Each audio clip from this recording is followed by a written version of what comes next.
Amen. I want you to imagine for a minute you're on an airplane. You know, back in the day when we used to fly on airplanes regularly. So imagine you're on an airplane and all of a sudden it drops. What do? I know from experience there's a few of you that would scream loudly. There's a few of you that would go on like nothing happened, and the vast majority of you would do what? Grab on for something, right? When things are unstable and unsteady, we look for something solid to hold on to. That's what we do physically, but it's also what we do when life gets chaotic and crazy. The only problem is a lot of us grab onto things that are not actually steady and stable. And they only add more confusion and chaos to our lives instead of bringing the stability that we need.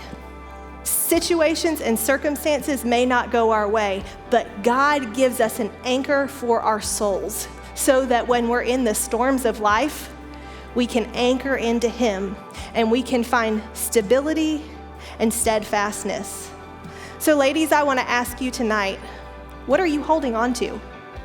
When life is unsteady, uncertain, unstable, chaotic, disappointing, frustrating, painful, confusing, what do you grab onto? What are you looking to for hope?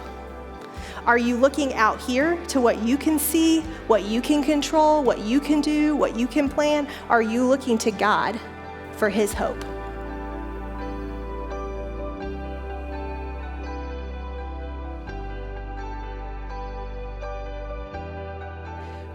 God has put something in our hands for a reason. God doesn't bless us only so that we're blessed, but so we can return that blessing to others and be a channel.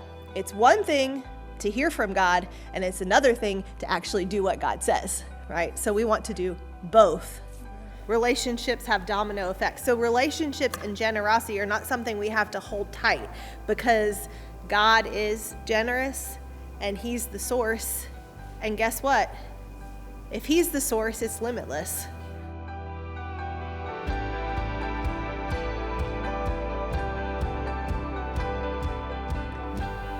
The fatigue showed me how weak I was, right?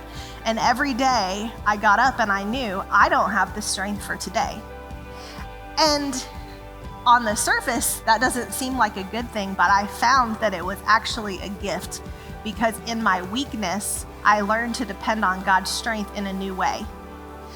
And I also saw the joy and the power of joy in the midst of challenges. And as I got more and more tired, my joy was increasing.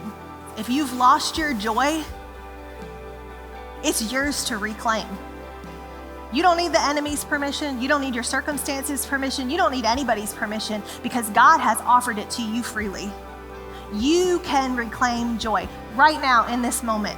All it takes is being in the presence of Jesus. Now, it doesn't mean it's simple. It doesn't mean all of our problems are going to go away, but it means it's there for the taking.